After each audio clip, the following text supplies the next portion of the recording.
बिस्मिल्लाहिर्रहमानिर्रहीम। आज बात करेंगे हम सूरह शम्स की, जो कि 30वें पारे में आती है और कुरान की तरतीब के हिसाब से इसका नंबर है 91 और इसका रेवलेशन ऑर्डर है 26। ये सूरत मक्का मुकरमा में नाजिल हुई और इसका जो नाम है शम्स, वो सूरज को कहते हैं। इसके 3 तरह के टॉपिक्स हमने शॉर्ट लिस्ट किए हैं। नंबर 1 7 कस्में, नंबर 2 उन कस्मों का जवाब और नंबर 3 कौम समूद की मिसाल। टॉपिक 1 से स्टार्ट करते हैं। 7 कस्में। इस सूरत की शुरू की 7 ही आयतों में अल्लाह पाक ने कसम खाकर बात समझाने की यहाँ पर कोशिश की, और वो कस्में किन 7 चीज़ों की हैं वो सुन लीजिए। सूरज और चाँद की कसम खाई, दिन और रात की कसम खाई, ज़मीन और आसमान की कसम खाई, और इंसानी नफ्स की कसम खाई। तो ये 7 चीज़ें होगी: सूरज, चाँद, दिन, रात, आसमान, ज़मीन और इंसानी नफ्स।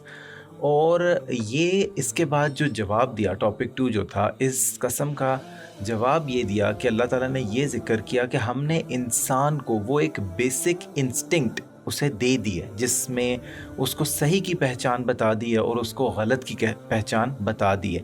उसको पता है कि तकवा क्या है और उसको पता है कि बुरा अमल क्या है। यानी ये जो चीज़ें बताई हैं, जो कस्में खाई हैं, ये एक तरह से ऑपोजिट्स हैं। जैसे कि हम आम तौर पर भी इस्तेमाल करते हैं ज़मीन और आसमान का फ़र्क, difference of day and night. तो ये यही बताया गया कि जो अच्छे अमल हैं उनका जो नतीजा है वो अलग होगा, और जो बुरे अमल हैं उनका नतीजा अलग होगा। और जिस इंसान ने अपने नफ्स का तज़किया किया, जिसने अपने नफ्स को इवैल्यूएट किया, वो बंदा कामयाब है, और जिसने नहीं किया तो उस बंदे के लिए बर्बादी है। इसके बाद जो टॉपिक 3 था वो ये है कि एक कौम समूद की मिसाल। तो ये इस कौम ने अल्लाह ताला से एक मुआवज़ा मांगा और अल्लाह ताला ने इन पर करम किया कि इनको ये मुआवज़ा दिया, और वो मुआवज़ा ये था कि इन्होंने कहा कि हमें पहाड़ में से ऊँटनी निकाल के दिखाएं। तो फिर पहाड़ में से इनको ऊँटनी निकाल के दे दी, लेकिन इसके साथ साथ अल्लाह ताला ने कुछ सख्त हिदायत भी इन्हें दी, कुछ इंस्ट्रक्शंस की कि जिस दिन इस ऊँटनी की पानी पीने की बारी होगी, उस दिन दूसरे जो जानवर हैं वो करीब ना आएँ। तो इन लोगों ने ये हिदायत नहीं मानी और इस पे अमल नहीं किया।